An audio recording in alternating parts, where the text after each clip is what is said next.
The Christmas lights flickered mockingly as Maya watched her younger sister Zoe lean across the dinner table, her manicured fingers trailing along Derek's arm while their entire family pretended not to notice.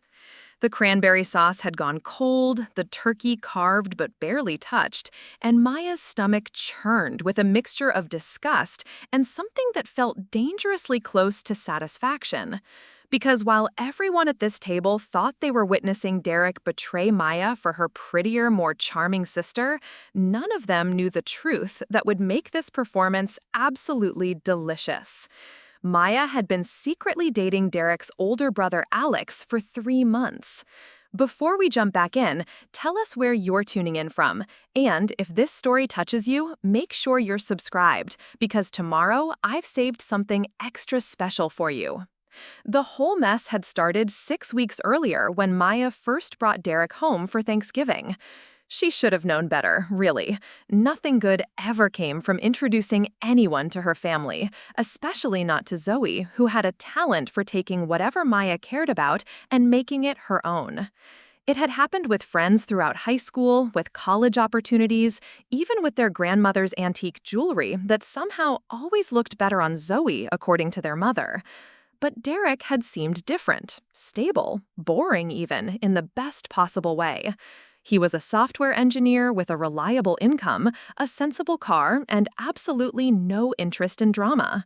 Maya had been dating him for 8 months, and while the spark wasn't exactly setting the world on fire, she appreciated his consistency.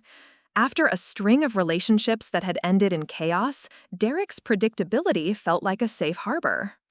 Their mother, Patricia, had fussed over Derek from the moment he walked through the door of their childhood home in suburban Connecticut.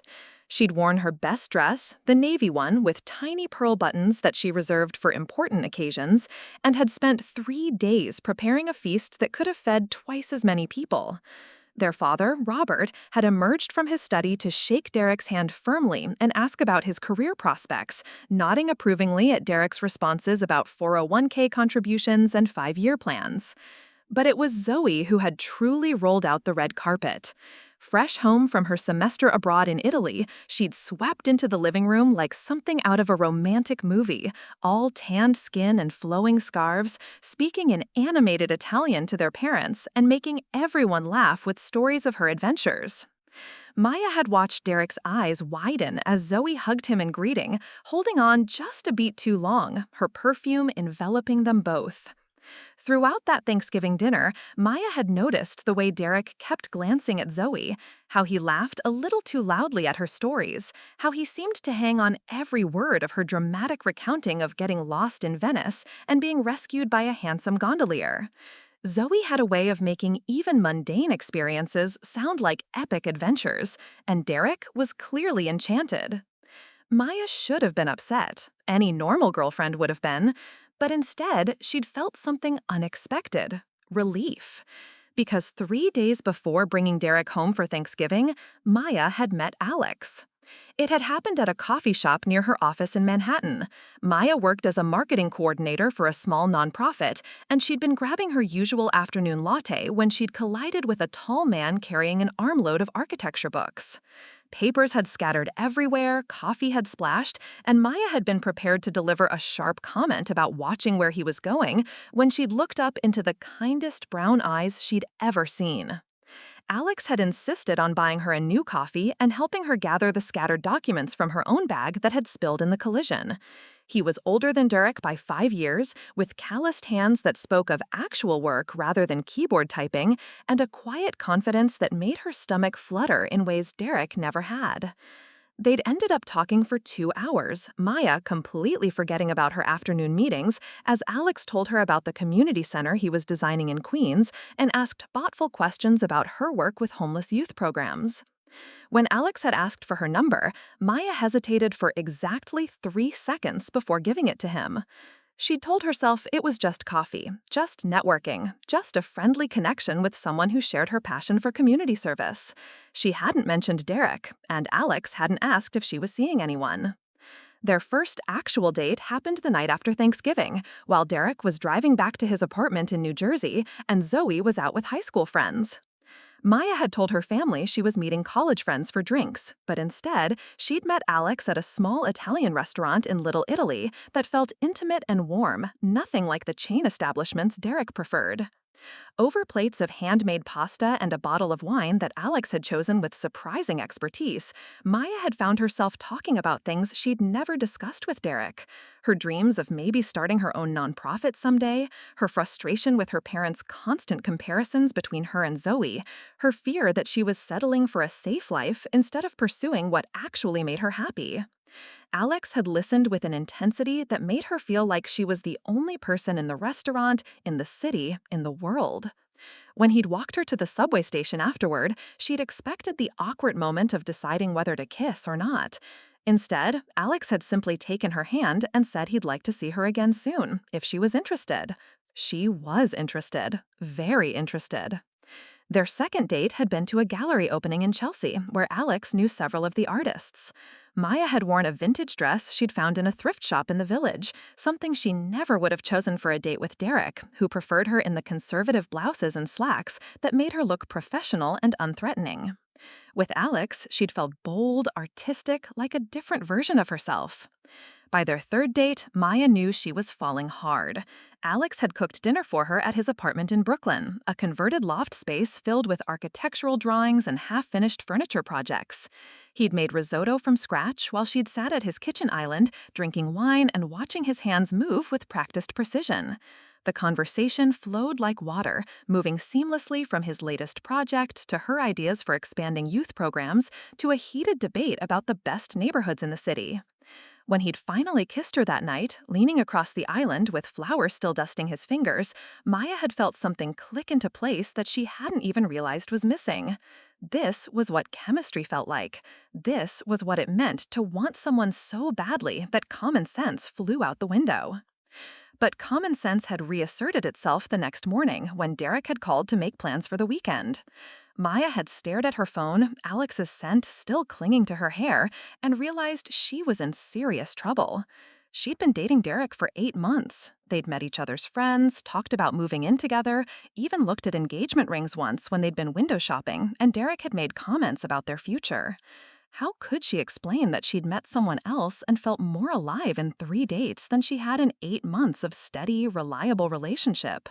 How could she justify throwing away something stable for something that might just be infatuation? So she'd made the decision to keep both relationships going temporarily while she figured out what she really wanted.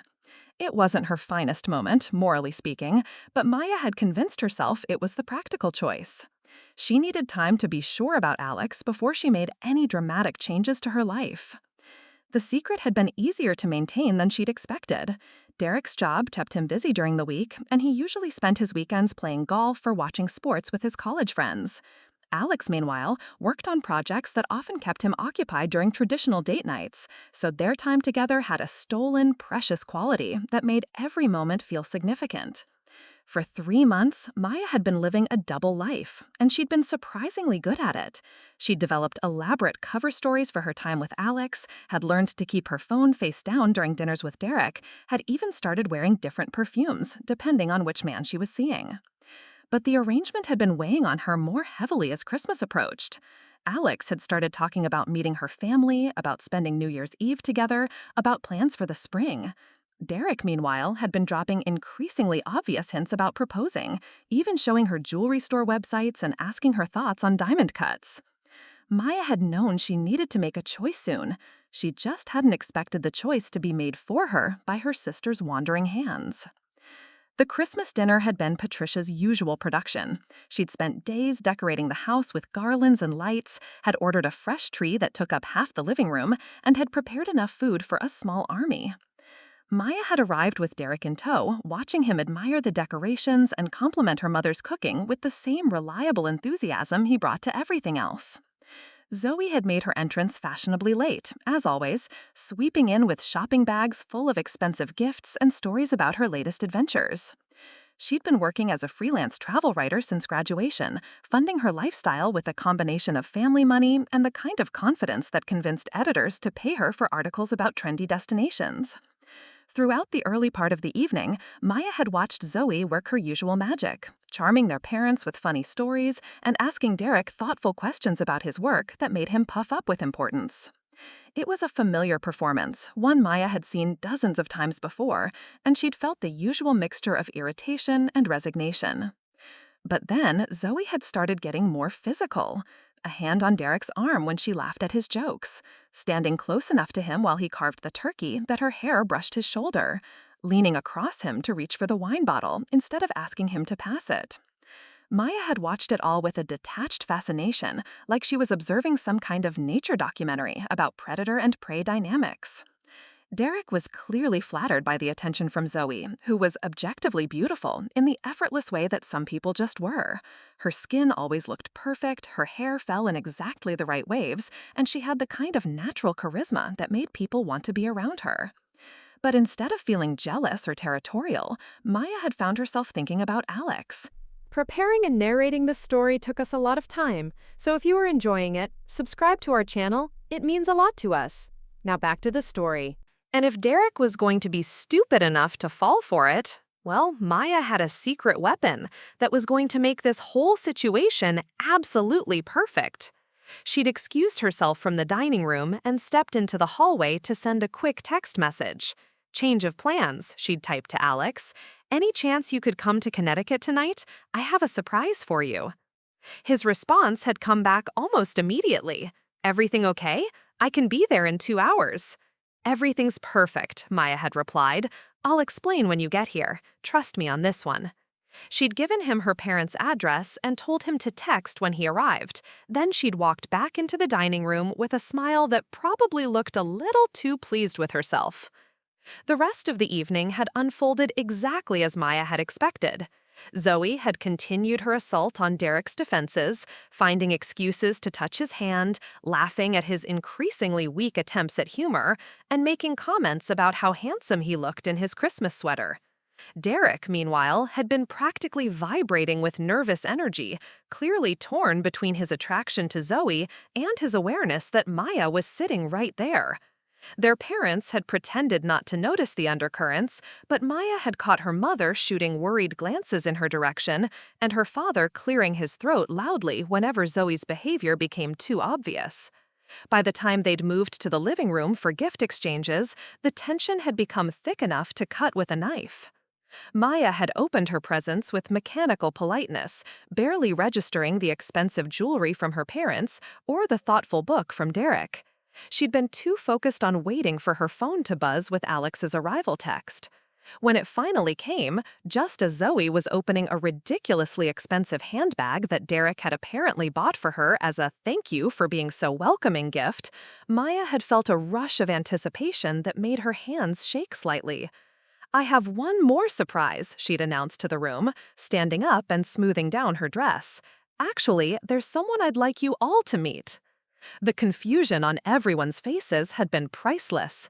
Derek had looked particularly puzzled, probably wondering if Maya had invited some college friend to join them. Maya had walked to the front door and opened it to find Alex standing on the porch, holding a bottle of wine and looking slightly uncertain about whatever plan Maya had hatched. "Hi," he'd said softly, his eyes searching her face. "You sounded mysterious on the phone." "Trust me," Maya had replied, taking his hand. "This is going to be good." She'd led him into the living room, where her family had fallen silent. Derek had stood up from the couch, his expression moving from confusion to something that looked like the beginning of understanding. "Everyone," Maya had said, her voice steady and clear, "I'd like you to meet Alex, my boyfriend." The silence that had followed could have been measured in geological time. Maya had watched as the words sank in, as her family processed what she'd just said, as Derek's face went through a series of expressions that would have been comical if the situation weren't so serious.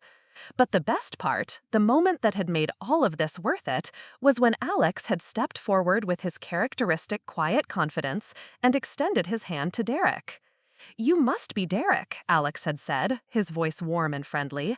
"Maya's told me so much about you." That's when Derek's face had gone completely white, because Alex looked familiar, very familiar. Derek had stammered, his voice coming out as barely more than a whisper. You're my brother? And that's when Maya had smiled for the first time all evening. A real smile, not the polite mask she'd been wearing since dinner started. Yes, she said, looking around the room at her family's shocked faces, at Zoe's open mouth, at Derek's expression of absolute horror. Alex is Derek's older brother, the architect. You know, the one Derek's always complaining about because their parents think he's so much more successful and creative.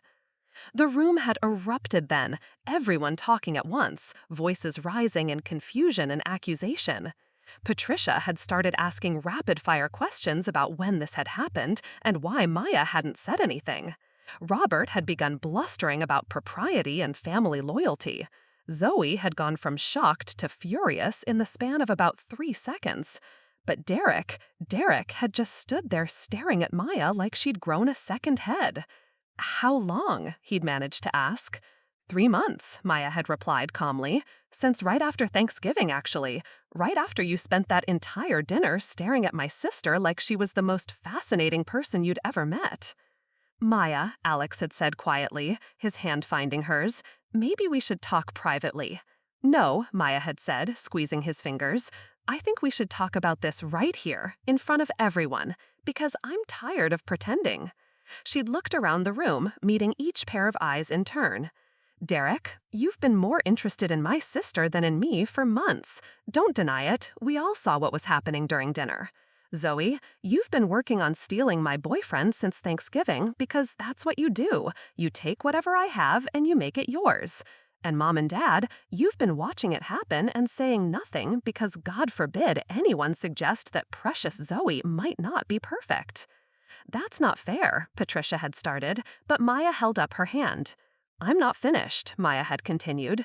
The truth is, I've been dating Alex for 3 months, and I've been happier with him than I've ever been with Derek. I was trying to figure out how to end things with Derek without hurting him, but honestly, watching him drool over Zoe all night has made that decision pretty easy. She'd turned to face Derek directly. You want her? You can have her. But don't pretend you're the victim here when you've been mentally cheating on me with my sister for weeks. I never, Derek had protested, but his voice lacked conviction. Please, Maya had said. You bought her a handbag that cost more than you've ever spent on me, and you've barely looked in my direction all night. If I hadn't been dating Alex, I might have been devastated. As it is, I'm just relieved that I don't have to pretend to be interested in your 5-year plan anymore. The cruelty of the comment had surprised even Maya, but she'd been riding a wave of righteous anger and truth-telling that felt intoxicating. Alex had squeezed her hand gently, a quiet reminder that he was there, that whatever happened next, they were in it together. I think, he'd said to the room, his voice calm and measured, that Maya and Derek probably need to have a conversation, and maybe Zoe does too. But perhaps we should all take a step back and remember that it's Christmas. His diplomatic intervention had broken some of the tension in the room, but Maya could see that the damage was done. Derek looked like he was going to be sick. Zoe was staring at Alex with obvious interest, probably already calculating how to redirect her charm offensive. Their parents looked like they were witnessing the collapse of everything they thought they knew about their daughter. I need some air, Derek had muttered, heading for the door. Derek, wait, Zoe had called after him, but he'd kept walking. The front door had slammed behind him, leaving the rest of them standing in the living room surrounded by torn wrapping paper and the ruins of what was supposed to be a peaceful family Christmas. Well, Patricia had said, her voice tight with forced cheer, this has certainly been an eventful evening. Maya had felt a laugh bubble up in her chest, slightly hysterical but genuine, because it had been eventful and dramatic and messy and absolutely nothing like the careful, planned conversation she'd been imagining having with Derek about ending their relationship. But it had also been liberating. For the first time in months, maybe years, Maya had told the complete truth about what she was feeling and what she wanted. She'd stopped being the accommodating daughter, the understanding girlfriend, the sister who always stepped aside to let Zoe shine. Alex, she'd said, turning to face him, I'm sorry you got thrown into the middle of family drama. This wasn't exactly how I planned to introduce you to everyone. Alex had smiled. that quiet, confident smile that had made her fall for him in the first place. "It's okay," he'd said. "Though I have to admit, I'm curious about what you were planning to tell Derek before tonight." "The truth," Maya had replied, "just maybe with a little more tact and a lot less audience participation." "I think I like this version better," Alex had said, and Maya had felt her heart skip a beat at the warmth in his voice. Because that was the thing about Alex that Derek had never understood, that her family was just beginning to see. He didn't want her to be smaller or quieter or more accommodating. He liked her exactly as she was, sharp edges and all. "So," Robert had said, clearly trying to regain some control over the situation, "Alex, what exactly do you do for work?" And just like that, the evening had shifted into a strange new phase, where Maya's parents had begun interrogating Alex with the intensity they usually reserved for Zoe's boyfriends, while Zoe had disappeared upstairs claiming a headache, and Maya had found herself sitting on the couch next to the man she was pretty sure she was falling in love with, explaining to her family how she'd managed to keep a secret relationship going for 3 months. It wasn't the Christmas she'd planned, but as Alex's hand had found hers, and her mother had grudgingly admitted that his risotto recipe sounded delicious, Maya had realized it might be the Christmas she'd actually needed. The real conversations, she knew, would come later. Derek would eventually come back, or he wouldn't, and they'd have to deal with the practical matters of ending their relationship. Zoe would probably try to cause more drama, because that's what Zoe did. Their parents would want explanations and apologies, and probably some kind of family therapy.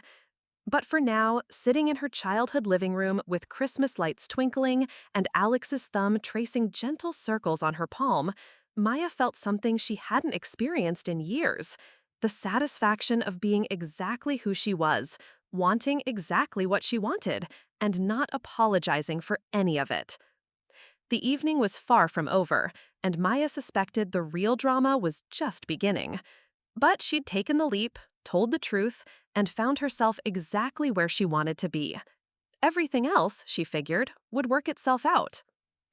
The awkward silence stretched on as Alex answered Robert's questions about his architecture firm with the kind of professional composure that Derek had always envied in his older brother. Maya watched her father's expression shift from suspicion to grudging respect as Alex described his recent projects, including a low-income housing development that had won several sustainability awards. Patricia busied herself collecting wrapping paper and empty glasses, her movements sharp with barely contained tension. Every few minutes, she would glance toward the staircase where Zoe had disappeared, then at Maya with an expression that seemed equal parts confusion and disappointment. Maya found herself studying her mother's face, noticing details she'd somehow missed before. The way Patricia's mouth turned down at the corners when she wasn't actively smiling, the deep lines between her eyebrows that spoke of years of worry, the way her hands fluttered nervously when she didn't have a task to occupy them. Had her mother always looked this fragile, this overwhelmed by anything that deviated from her carefully constructed plans? Maya realized she'd been so focused on competing with Zoe for Patricia's attention that she'd never really looked at her mother as a person rather than an obstacle to overcome. Alex's voice drew her attention back to the conversation. He was telling Robert about the community garden project he'd designed for a neighborhood in Queens, his eyes lighting up as he described how the residents had gotten involved in the planning process. "The key," Alex was saying, "is listening to what people actually need rather than imposing your vision on their space. Architecture should serve the community, not the other way around." Robert nodded thoughtfully. "That's an interesting philosophy. Most developers I know are more concerned with maximizing square footage and profit margins." "Most developers aren't thinking about long-term impact," Alex replied. "But when you design spaces that people genuinely want to use, that reflect their values and their daily lives, those projects become part of the community. They last longer, they're better maintained, they create connections between neighbors." Maya felt a familiar flutter in her chest listening to Alex talk about his work. This was what had drawn her to him that first day in the coffee shop, this passion for creating something meaningful rather than just functional. Derek talked about his job the way most people discuss doing laundry, necessary but hardly inspiring. Alex talked about his work like it was a calling. The front door opened with a sharp bang, and Derek stumbled back into the living room. His hair was disheveled, his cheeks red from the cold December air, and Maya caught a whiff of cigarette smoke that suggested he'd been doing more than just thinking during his absence. "Well," Derek announced, his voice slightly too loud, "this is certainly a family gathering I'll remember forever." Alex stood up immediately, his body language shifting into something more alert, more protective. Maya felt him move closer to her on the couch, not possessively, but supportively, like he was reminding her that whatever happened next, she wasn't facing it alone. "Derek," Patricia began, her voice artificially bright, "why don't you sit down and we can all discuss this like adults?" Derek laughed, but there was no humor in it. "Discuss what exactly? How my girlfriend of 8 months has been cheating on me with my brother? Or how she decided to announce it at Christmas dinner like some kind of twisted present?"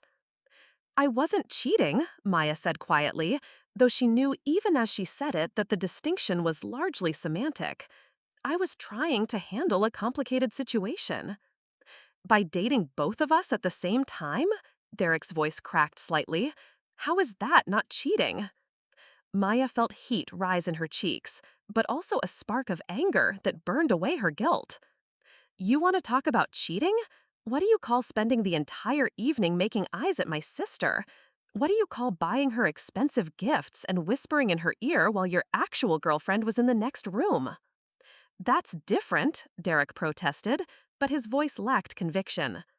"How is it different?" Maya stood up, Alex's hand briefly touching her wrist in a gesture of support. "Because you didn't technically kiss her yet? Because you were waiting until after Christmas to break up with me?" Derek's face went white, and Maya knew she'd hit the mark. "You were, weren't you? You were planning to dump me for Zoe." The accusation hung in the air like smoke. Patricia made a small sound of distress, and Robert cleared his throat uncomfortably. Alex remained silent, but Maya could feel his presence like an anchor keeping her steady. "I don't know," Derek said finally. "Maybe. I was confused." "At least I made a choice," Maya replied. "I chose Alex. You were just going to string me along until you worked up the courage to pursue what you actually wanted." "What I actually wanted," Derek said, his voice rising, "was a girlfriend who was honest with me. What I actually wanted was to not be humiliated in front of my family and yours." "Your family?" Maya laughed, the sound sharp in the quiet room. "Derek, Alex is your family. And if you're humiliated, it's because you got caught wanting something that was never yours to begin with." "Zoe was never yours to begin with either," Derek shot back. "She's not property, Maya. Maybe she actually likes me for who I am, instead of seeing me as some consolation prize." The words hit harder than Maya had expected. She felt Alex's hand find hers, his fingers intertwining with hers in a gesture that somehow made her feel both protected and empowered. "You're right," she said, her voice steady. "Zoe's not property. Neither am I. And neither are you. But if you think she likes you for who you are, you don't know my sister very well." Before Derek could respond, footsteps on the stairs announced Zoe's return. She appeared in the doorway like she was making an entrance at a party, having changed into a different dress that somehow made her look both innocent and devastating. "I couldn't help but overhear," Zoe said, her voice soft and concerned. "Derek, are you okay?" Maya watched her sister's performance with a mixture of admiration and disgust. Zoe had positioned herself perfectly in the doorway, the light from the hallway creating a subtle halo effect around her hair. Her expression was carefully crafted to convey sympathy without appearing opportunistic, though Maya could see the calculation behind her eyes. Derek turned toward Zoe like a flower following the sun. "I've been better," he said, attempting a rueful smile. "This must be so difficult for you," Zoe said, moving into the room and settling gracefully into the armchair across from him. "Finding out like this, in front of everyone." Maya felt Alex's hand tighten slightly around hers, a silent acknowledgement of what they were both witnessing. "Zoe," Patricia said carefully, "perhaps this isn't the time for you to get involved." "Mom, I'm just trying to be supportive," Zoe replied, her tone suggesting wounded innocence. "Derek is practically family after all, or was, anyway."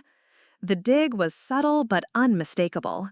Maya felt a familiar surge of irritation at her sister's ability to appear helpful while actually making situations worse. "Actually," Alex said, speaking for the first time since Derek's return, "I think Derek and I should probably talk privately. We're going to have to figure out how to handle this situation as brothers." Derek's expression shifted, as if he'd temporarily forgotten that his romantic drama was also a family issue. "Right, because this isn't awkward enough already." "It doesn't have to be awkward," Alex replied evenly. "We're both adults. We can handle this maturely." "Can we?" Derek's voice carried a bitter edge. "Because from where I'm sitting, it looks like you swooped in and stole my girlfriend while pretending to be the supportive older brother." Maya felt something snap inside her chest. "I am not a possession to be stolen," she said, her voice cutting through the room like a blade. "I made a choice. I chose Alex because he sees me as an actual person instead of some placeholder girlfriend who might eventually become acceptable wife material." "That's not fair," Derek protested. "I never saw you as a placeholder." "Didn't you?" Maya challenged. "When's the last time you asked me about my dreams, Derek? When's the last time you wanted to know what I actually think about anything more complicated than what to watch on Netflix?" Derek opened and closed his mouth several times, clearly struggling to find an answer. "Alex knows that I want to start my own nonprofit," Maya continued. "He knows that I write poetry, even though I'm terrible at it. He knows that I have panic attacks in crowded elevators, and that I've been saving money to travel to Morocco because I've been fascinated by the architecture there since college. Do you know any of those things about me, Derek?" The silence that followed was answer enough. "Maya," Patricia said softly, "perhaps we should all take some time to cool down." "No, Mom," Maya replied without taking her eyes off Derek. "I'm tired of cooling down. I'm tired of being diplomatic and considerate and understanding. Derek, you want to know the truth? I started falling out of love with you months ago. Meeting Alex just helped me realize what I was missing." Derek flinched as if she'd slapped him. "So all of this, everything we built together, it meant nothing to you?" Maya felt a pang of genuine sadness for the first time since this whole confrontation had begun. "It wasn't nothing," she said more gently, "but it wasn't enough either, for either of us, if we're being honest." She looked around the room, taking in her family's shocked faces, Derek's hurt expression, Alex's quiet strength beside her. "The truth is," Maya continued, "I've spent most of my adult life trying to be the person everyone else wanted me to be. The reliable daughter who never caused drama, the supportive girlfriend who never made demands, the understanding sister who always stepped aside when Zoe wanted something I had." Her eyes found Zoe's across the room. "But I'm done with that. I'm done pretending that your happiness is more important than mine. I'm done settling for relationships that make me feel invisible. I'm done being sorry for wanting something real." "What we had was real," Derek said quietly. "Was it?" Maya asked. "Because from where I'm sitting, it looks like we were both just going through the motions.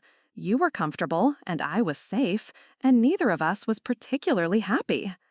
Alex squeezed her hand gently, and Maya felt a rush of gratitude for his presence. He hadn't tried to fight her battles for her or speak over her or minimize her feelings. He'd simply been there, a steady reminder that she didn't have to face this alone. "I think," Robert said into the heavy silence, "that we all need to take a step back and remember that we're family, all of us, in various, complicated ways." He looked pointedly at Alex and Derek.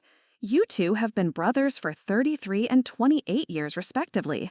Whatever romantic drama is happening here, that relationship is more important than any girlfriend." "Is it?" Derek asked bitterly. "Because it sure doesn't feel that way right now."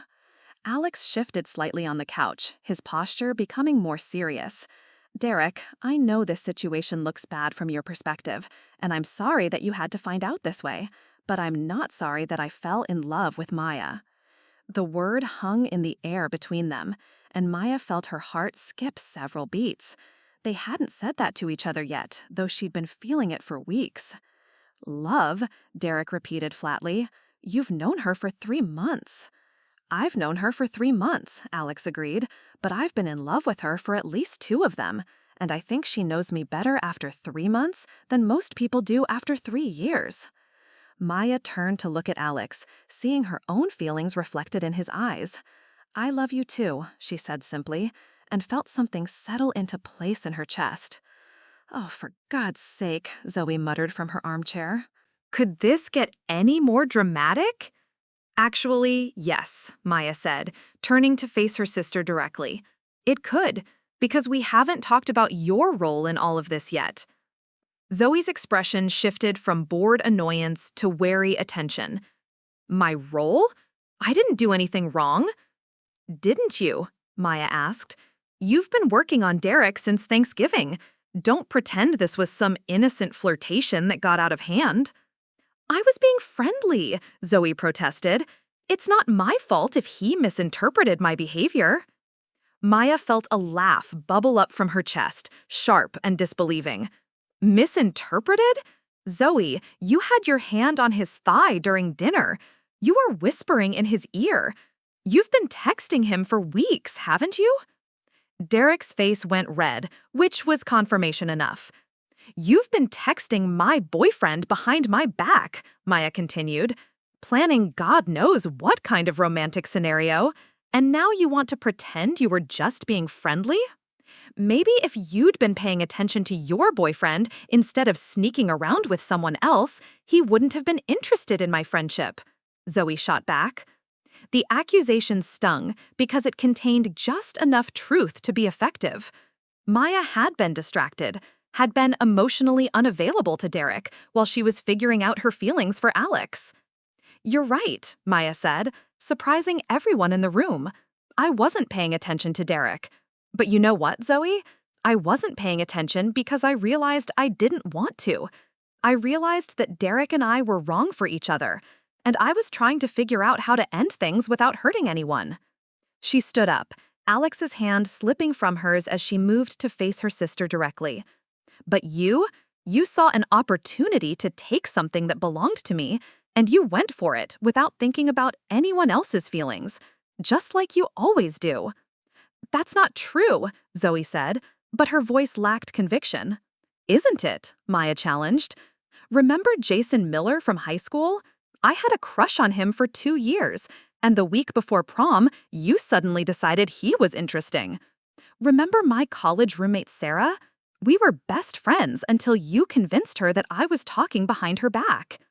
Remember Great Aunt Helen's pearl necklace that she specifically left to me in her will, but somehow ended up in your jewelry box? With each example, Zoe's face grew paler.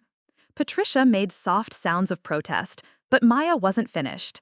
You have spent our entire lives taking things that belonged to me and convincing everyone, including yourself, that you deserved them more. And the worst part is that you're so good at it, so charming and manipulative, that people actually believe you're the victim when I finally fight back. Maya, that's enough, Patricia said sharply. Zoe is your sister. Yes, she is, Maya agreed, and I love her, but I'm tired of loving her more than I love myself. I'm tired of making myself smaller so that she can shine brighter. I'm tired of pretending that her feelings matter more than mine, just because she's prettier and more charming and better at making people feel sorry for her. The room fell silent, except for the soft ticking of the grandfather clock in the corner and the distant hum of Christmas music still playing from the kitchen radio. Derek was staring at Maya like he'd never seen her before. I had no idea you felt this way about your family. I had no idea either, Maya admitted. Not until tonight. Not until I watched everyone in this room prioritize Zoe's feelings over mine one more time. She looked at her parents, seeing them clearly for perhaps the first time in her adult life. You taught me that being good, being responsible, being accommodating was the way to earn love. But you taught Zoe that being beautiful and helpless and dramatic would get her whatever she wanted. And somehow, you never noticed that those lessons were in direct conflict with each other. Patricia's eyes filled with tears.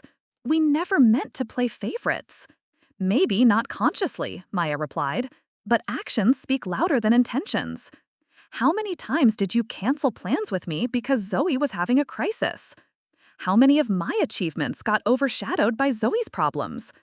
How many times did you ask me to be understanding when Zoe hurt me, but never asked her to be considerate of my feelings? Robert cleared his throat uncomfortably. Perhaps we could discuss this family dynamic at a more appropriate time. When would be more appropriate, Dad? Maya asked. When would be the right time to acknowledge that you have two daughters, not just one daughter and her support system? Alex stood up then, moving to Maya's side with quiet determination. I think, he said calmly, that Maya has been incredibly brave tonight. She's told the truth about her feelings, about her relationship with Derek, and about her family dynamics. That takes courage.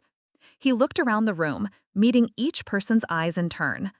And I think the rest of us need to decide whether we're going to respect that courage or whether we're going to try to make her apologize for finally standing up for herself. Derek was the first to speak. I don't want you to apologize, he said quietly. I want to understand. Because you're right, Maya. I don't know those things about you. I don't know about your dreams or your poetry or your panic attacks. And I should. He ran his hands through his hair, leaving it even more disheveled. Maybe I was planning to break up with you. Maybe I've been more interested in Zoe than I wanted to admit. But I never meant to make you feel invisible. I know you didn't, Maya said softly. That's what made it so hard. You're not a bad person, Derek. We're just not right for each other. Derek looked at Alex then, really looked at him, and Maya saw something shift in his expression. She's different with you, he said. More herself somehow. More vivid. Alex nodded. She's the most vivid person I've ever met. Take care of her, Derek said, and Maya realized he was letting her go. I will, Alex promised. Zoe had been unusually quiet during this exchange, but now she stood up abruptly. So that's it? She demanded. Maya gets to make dramatic speeches about how terrible we all are, and everyone just accepts it? Maya gets to keep the perfect boyfriend and the moral high ground? Maya turned to look at her sister, seeing past the beauty and charm to something hungry and desperate underneath. Zoe, she said gently, what is it that you actually want? The question seemed to catch Zoe off guard. What do you mean? I mean, what do you want for yourself, not in relation to me or anyone else? What makes you happy? Zoe opened and closed her mouth several times, and Maya realized with a shock that her sister genuinely didn't seem to know the answer. I want, Zoe started, then stopped. I want to matter. I want to be important to someone. You are important, Patricia said immediately. You're important to all of us. Am I? Zoe asked, and for the first time in years, Maya heard genuine vulnerability in her sister's voice. Or am I just the family problem that everyone has to manage? The question hung in the air like a revelation. Maya felt her anger toward her sister shift into something more complicated, something that included pity and understanding alongside the hurt. Zoe, she said carefully, you are important, but not because you're beautiful or charming or because you need rescuing. You're important because you're my sister, because you're part of this family, because you have value as a person. Zoe's eyes filled with tears. But if I'm not the pretty one, if I'm not the one everyone worries about, then what am I? You're the one with an incredible sense of adventure, Maya said. You're the one who can make friends with strangers in any country. You're the one who sees beauty in places other people overlook. You're the one who taught me that sometimes breaking rules is the only way to find out who you really are. You think that about me? Zoe asked, her voice small. I've always thought that about you, Maya replied, but I also think you're scared that those things aren't enough to make people love you, so you resort to taking things that belong to other people to feel secure. Zoe sank back into her chair, tears streaming down her face now. I don't know how to be anything else. Yes, you do, Maya said, moving to kneel beside her sister's chair.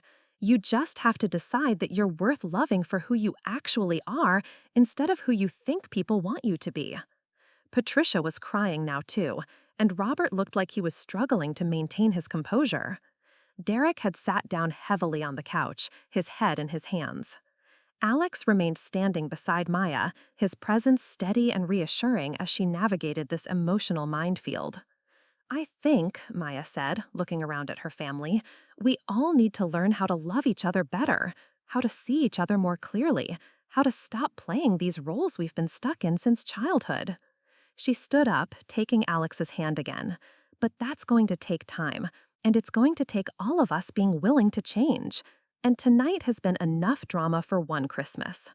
Where are you going? Patricia asked anxiously. Maya looked at Alex, seeing the question in his eyes. Would you like to spend the rest of Christmas at my apartment? She asked him. We could order Chinese food and watch terrible movies and pretend this evening was just a very strange dream. Alex smiled, that quiet, genuine smile that had made her fall in love with him. That sounds perfect. As they gathered their coats and prepared to leave, Maya felt lighter than she had in months. The truth was out, the pretending was over, and for the first time in her adult life, she was exactly where she wanted to be with exactly the person she wanted to be with. The rest would work itself out eventually. But tonight, she was going home with the man she loved, and that felt like the perfect Christmas gift after all. 3 weeks after Christmas, Maya stood in the lobby of Derek's apartment building, holding a cardboard box containing the last of his belongings that had somehow ended up at her place over 8 months of dating. A spare phone charger, a few books he'd left on her nightstand, a Columbia University sweatshirt that smelled faintly of his cologne. Mundane objects that had once seemed like symbols of a shared future now felt like artifacts from someone else's life. She'd called ahead to make sure he'd be home, though their conversation had been stilted and awkward.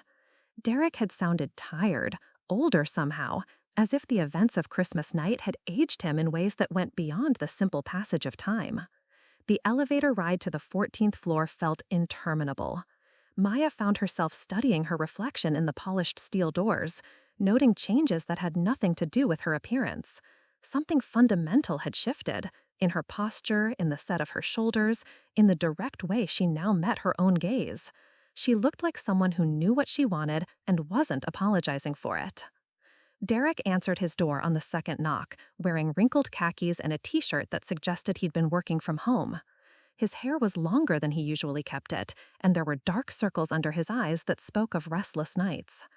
"Maya," he said, stepping aside to let her in, "thanks for coming by." His apartment looked exactly the same as it had the last time she'd been there 2 months ago, all beige furniture and carefully coordinated accessories that suggested the involvement of a professional decorator rather than personal taste. Maya had always found it soothing in its predictability. Now it struck her as sterile, like a hotel room designed to offend no one and inspire nothing. "How are you doing?" she asked, setting the box down on his glass coffee table. Derek shrugged, settling onto his couch with careful distance between them. "I've been better. You?" "Good," Maya said, and realized she meant it. Really good, actually. They sat in silence for a moment, the weight of everything unsaid hanging between them like fog. "I owe you an apology," Derek said finally. "Several apologies, actually." Maya studied his face, seeing genuine remorse there alongside something that looked like relief. "You don't owe me anything, Derek. We both made mistakes." "Maybe, but mine were more obvious." He leaned forward, elbows on his knees, hands clasped tightly together. "You were right about Zoe. I was attracted to her, and I was too cowardly to end things with you before pursuing that attraction. That was unfair to everyone involved." "Including yourself," Maya pointed out. You can't build something real on a foundation of lies and half-truths. Derek looked up at her with surprise, as if he hadn't expected such understanding. "When did you become so wise about relationships?" Maya felt a small smile tug at the corners of her mouth. When I finally found one worth being wise about. The comment might have been cruel, but Derek seemed to take it as simple truth rather than an attack. Alex makes you happy. It wasn't a question, but Maya answered anyway. He does. He makes me feel like myself, but more so, like the best version of myself. I never made you feel that way, did I?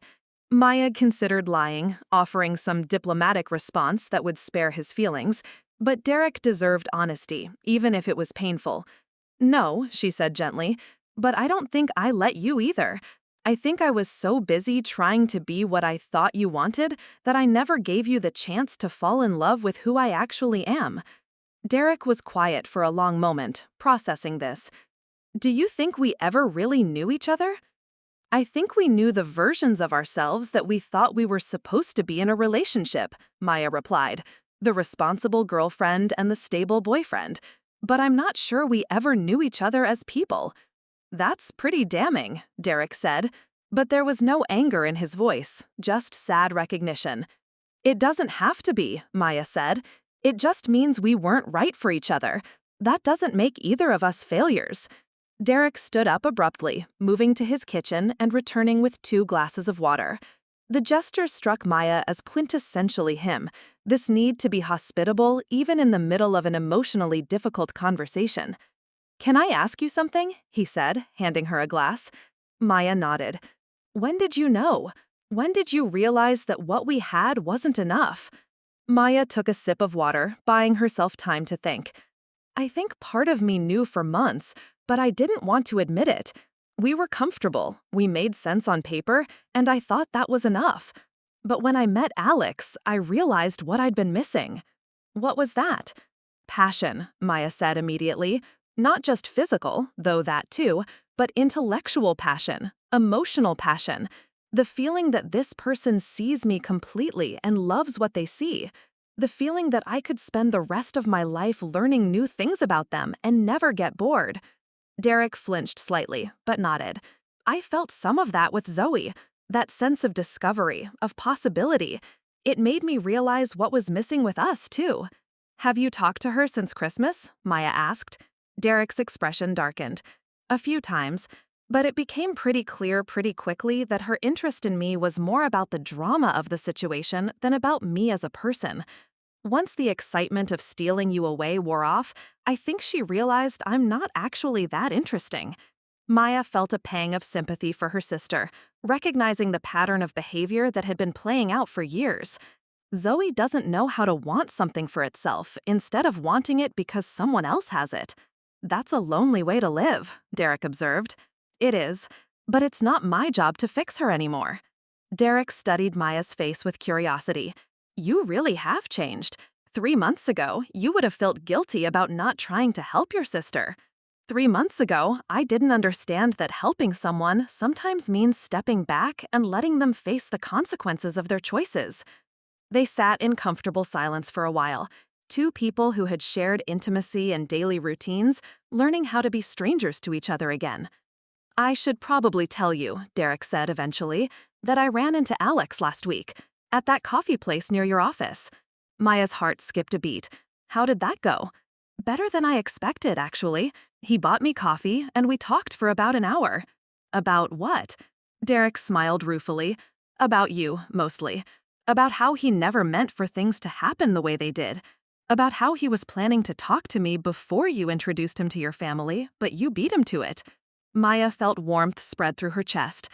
That sounded exactly like Alex, taking responsibility even when he wasn't entirely at fault, trying to repair relationships even when it would be easier to avoid them. He loves you, Derek continued, really loves you. It's written all over his face when he talks about you, and he feels terrible about the way everything came out. He shouldn't, Maya said. We both should have handled things differently, but what's done is done. That's what I told him. I also told him that he's good for you, that I can see the difference in how you carry yourself now. You seem more alive, more present. Maya felt tears prick her eyes unexpectedly. Thank you for saying that to him. I know it couldn't have been easy. It wasn't, Derek admitted, but it was the right thing to do. And honestly, it helped me too. Talking to him made me realize that this isn't about anyone being the villain. We're all just people trying to figure out how to be happy. Maya reached over and squeezed Derek's hand briefly, a gesture of gratitude and closure. You'll find someone who makes you feel the way Alex makes me feel, someone who sees you completely and loves what they see. Maybe, Derek said.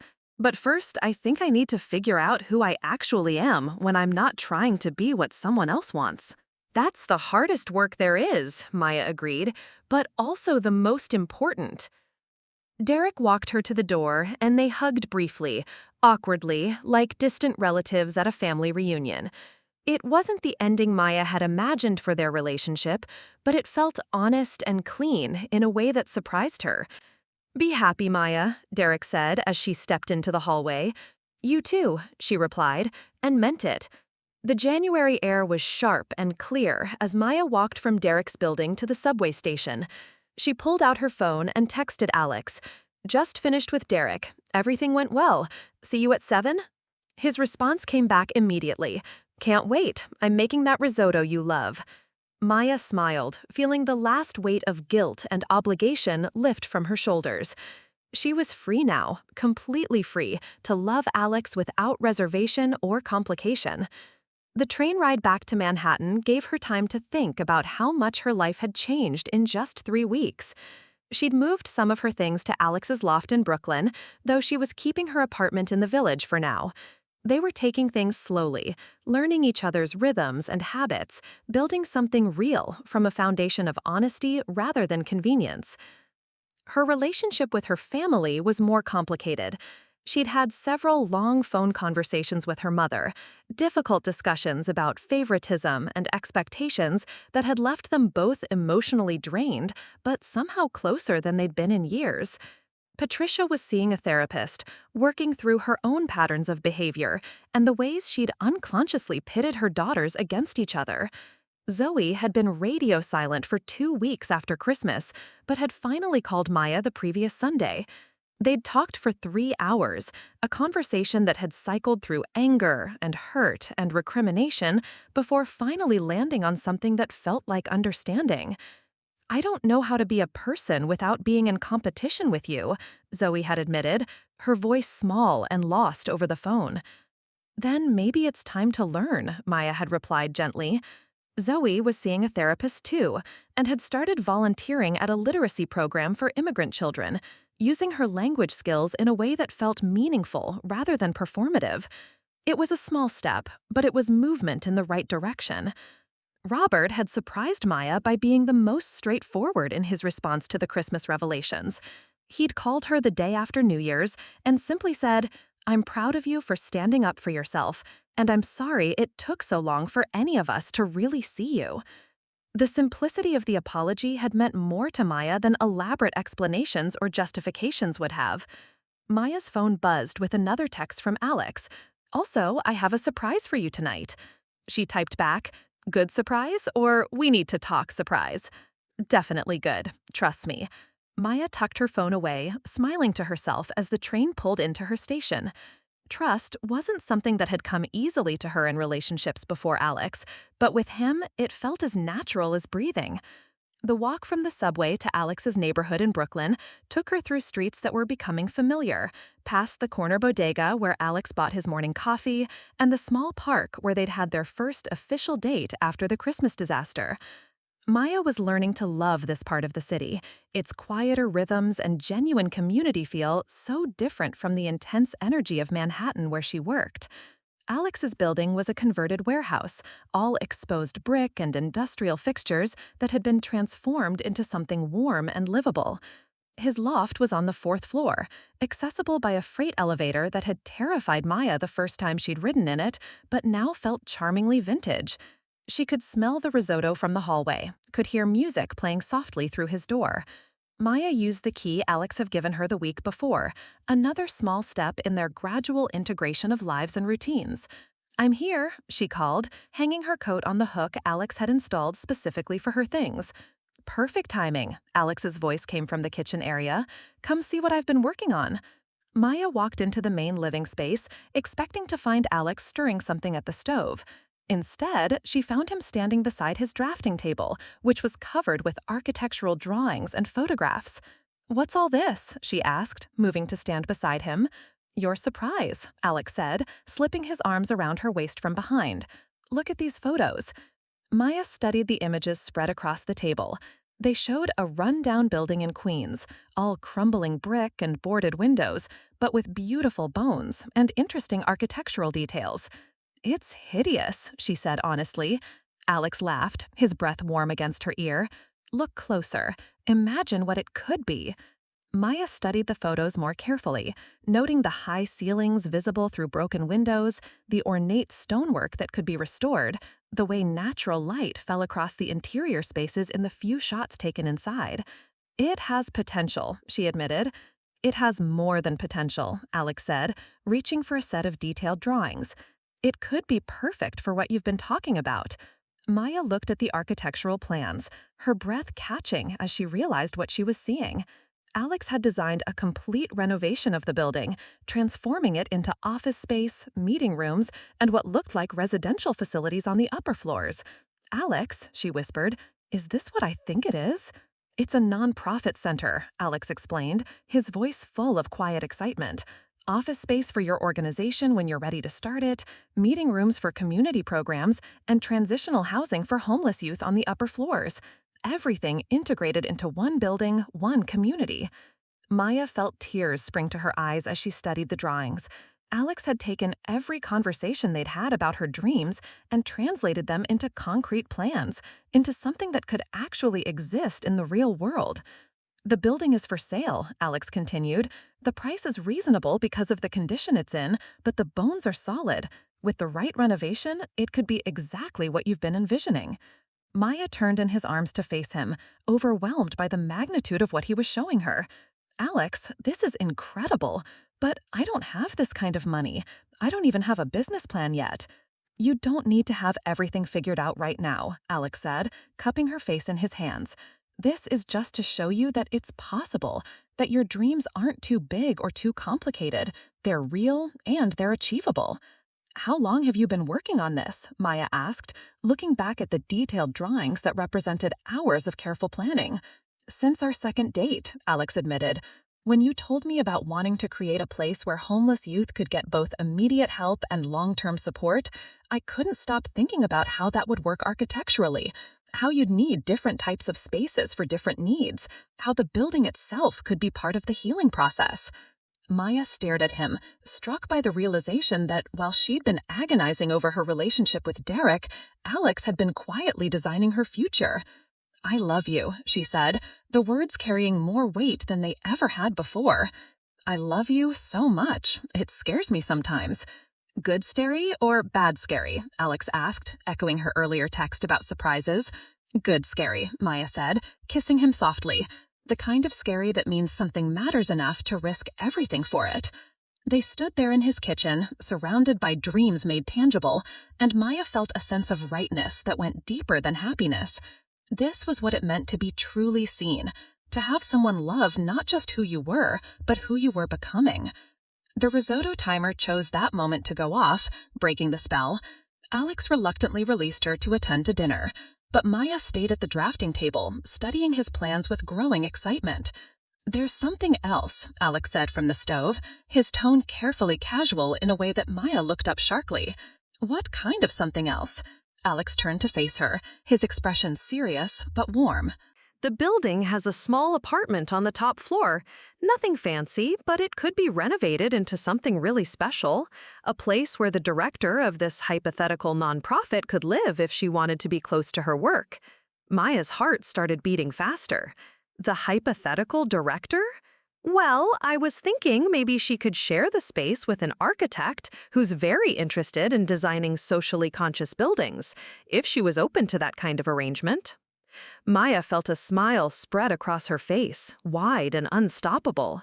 "Are you asking me to move in with you, Alex Chen?" "I'm asking if you'd like to build something with me," Alex replied. "Not just a relationship, but a life, a shared vision of what we want to contribute to the world." Maya looked around the loft that had become so familiar over the past 3 weeks, then back at the plans on the drafting table, then at Alex's face, open and hopeful and completely certain of what he was offering. Yes, she said without hesitation. Yes to all of it. The building, the nonprofit, the shared life, all of it. Alex crossed the room in 3 quick strides and lifted her off her feet, spinning her around while she laughed. When he set her down, they were both grinning like teenagers. "We're really going to do this?" Maya asked, still slightly breathless.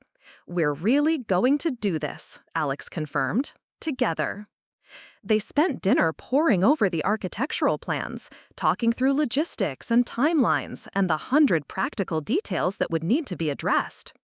Maya found herself thinking about funding strategies and board development, about the programs she wanted to create and the young people she hoped to help. For the first time in her adult life, Maya's dreams felt attainable rather than simply aspirational. Not because someone was handing her success, but because someone was showing her that her vision was worth pursuing and offering to walk beside her as she pursued it. After dinner, they moved to Alex's couch, Maya curled against his side while they watched the city lights twinkle through his tall windows. The contentment Maya felt was different from anything she'd experienced before, deeper and more substantial than simple happiness. "I keep thinking about Christmas," Maya said softly, "about how terrible and dramatic and messy it all was. But if it hadn't happened exactly that way, we might still be sneaking around, and Derek might still be pretending he was happy with me, and Zoe might still be manipulating everyone without consequences. Sometimes the messiest explosions clear the ground for the most beautiful things to grow," Alex replied, his fingers tracing gentle patterns on her arm. Maya tilted her head to look at him. "Is that an architecture metaphor?" "Maybe a little," Alex admitted with a smile. "But it's also just true. Sometimes you have to demolish the existing structure before you can build something better." Maya thought about her family, slowly learning how to relate to each other with honesty instead of performance. About Derek, hopefully discovering who he was when he wasn't trying to please everyone around him. About herself, finally comfortable with taking up space and asking for what she wanted. "I'm glad we demolished everything," she said, "even though it was scary and painful and I hurt people I cared about." "You didn't hurt them by telling the truth," Alex pointed out. "You freed them from relationships that weren't serving anyone. That's not the same thing as causing harm."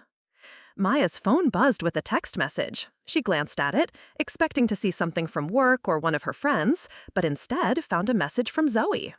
"Saw Derek at Starbucks today," the text read. "He actually looks happier than I've seen him in months. I think you did the right thing, even though I hated you for it at the time. Love you, sister." Maya showed the text to Alex, feeling a warm glow of satisfaction at her sister's words. "Progress," Alex said simply. "Progress," Maya agreed. They sat in comfortable silence for a while, both lost in their own thoughts. Maya found herself imagining the building in Queens transformed according to Alex's plans, filled with young people who had been written off by other systems, but who would find hope and opportunity within its walls. She imagined herself at 35, at 40, building something meaningful that would outlast her own involvement.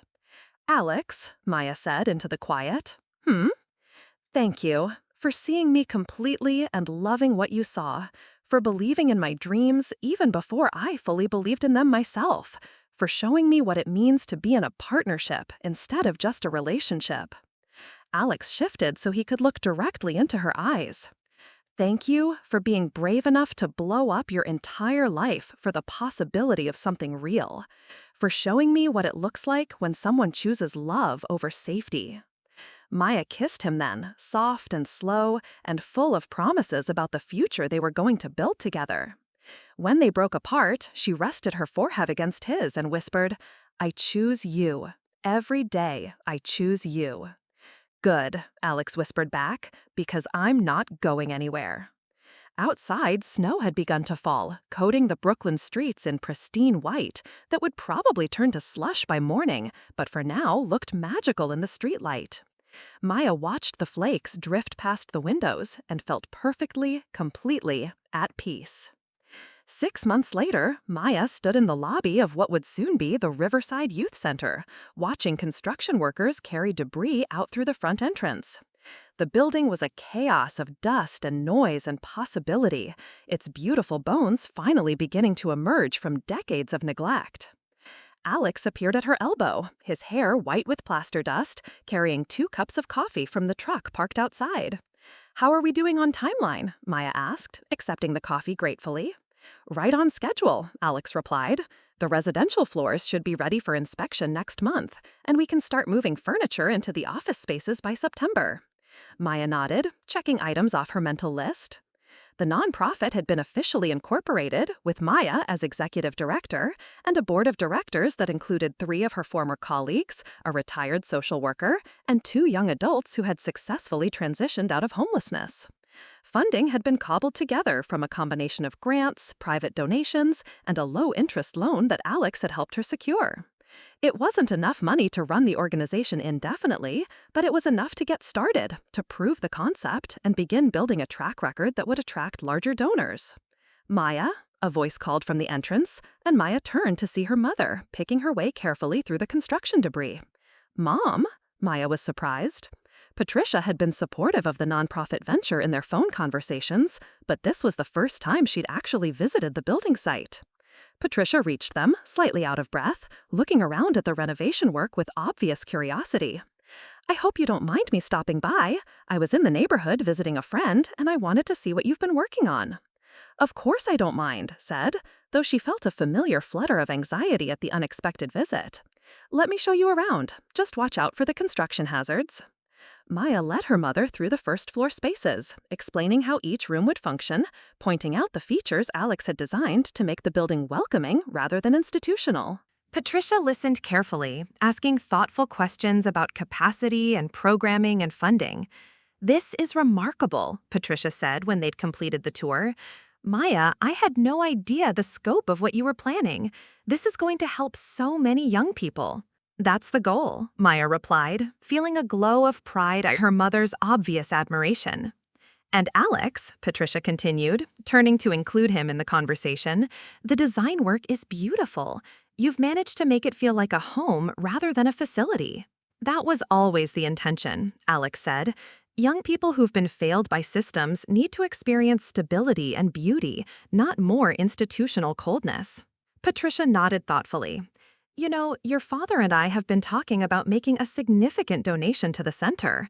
We'd like to fund one of the residential apartments completely, including a year's worth of operating expenses." Maya stared at her mother in shock. "Mom, that's incredibly generous, but it's also a lot of money." "It's an investment," Patricia replied firmly. "An investment in the work you're doing, and an investment in the kind of daughter you've become. I'm proud of you, Maya.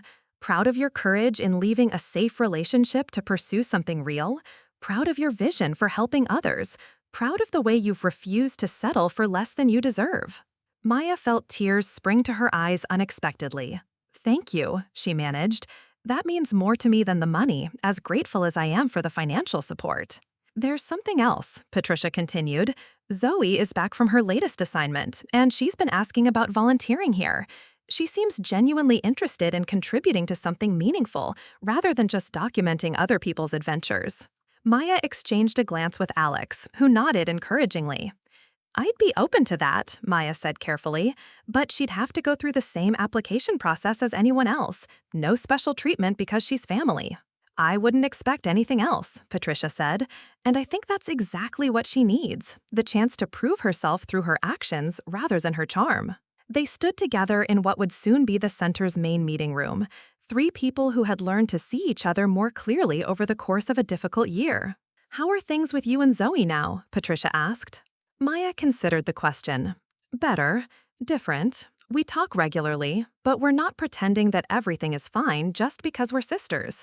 We're both working on being more honest about our needs and our boundaries." "That's healthier than what we had before," Patricia acknowledged, "even if it's less comfortable sometimes." A crash from upstairs interrupted their conversation, followed by shouting that sounded more frustrated than alarmed. Alex sighed and headed toward the stairs to investigate, leaving Maya and her mother alone.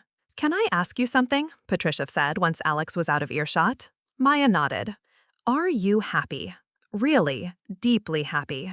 Maya looked around the dusty, chaotic space that represented her future, thought about Alex upstairs probably mediating some minor construction crisis with his characteristic calm competence, considered the young people who would soon call this place home. Yes, she said without hesitation, I'm happier than I've ever been in my adult life. Even when things are stressful or uncertain, I'm happy because I'm doing work that matters with someone who sees me completely. Patricia smiled, and Maya realized it was the first time she'd seen her mother look truly relaxed in years. Good, Patricia said simply. That's all I've ever really wanted for you and Zoe, for you both to find your own versions of happiness instead of competing for approval. Alex's voice drifted down from upstairs, patient and problem-solving, and Maya felt the familiar flutter of love and gratitude that his presence in her life consistently inspired. I should go help him, Maya said. But Mom, thank you for coming today. Thank you for the donation and for saying what you said about being proud of me. You don't need to thank me for being proud of my daughter, Patricia replied, but you're welcome anyway. Maya climbed the stairs toward Alex's voice, her heart full of satisfaction at how far all of them had come. From that night to this moment hadn't been straight or simple, but it had been worth every difficult conversation and uncomfortable truth. She found Alex in what would be one of the residential apartments, consulting with the contractor about electrical outlets. When he saw her, his face lit up with the smile that had been making her knees weak for 9 months now. Everything okay with your mom? He asked. Better than okay, Maya replied. She wants to fund an entire apartment. That's incredible, Alex said, then turned to the contractor. Could you give us a minute? When they were alone, Alex pulled Maya into his arms, both of them covered in construction dust, but neither caring. I love watching you in your element, he said. You're extraordinary when you're pursuing something you're passionate about. Maya kissed him softly, tasting dust and possibility. We're extraordinary, she corrected. This whole project, this whole new life, it's something we built together. They stood in the empty apartment that would soon house someone's fresh start, surrounded by the sound of construction and the smell of new paint, planning the future they were creating one day at a time. Maya thought briefly about Derek, who, according to mutual friends, was dating a fellow software engineer and seemed genuinely happy for the first time anyone could remember. She thought about Zoe, slowly learning to find fulfillment in contributing rather than competing. She thought about her parents, working through decades of patterns that had served no one particularly well. Everyone was finding their way toward more authentic versions of themselves, and while the process had been messy and sometimes painful, the results felt solid and sustainable in a way their previous dynamics never had. Ready to get back to work? Alex asked, releasing her reluctantly. Ready, Maya replied, and she meant it in every possible sense. They had a youth center to finish, young lives to transform, a shared future to build. Maya had never been more ready for anything in her life. Up next, you've got 2 more standout stories right on your screen. If this one hit the mark, you won't want to pass these up. Just click and check them out.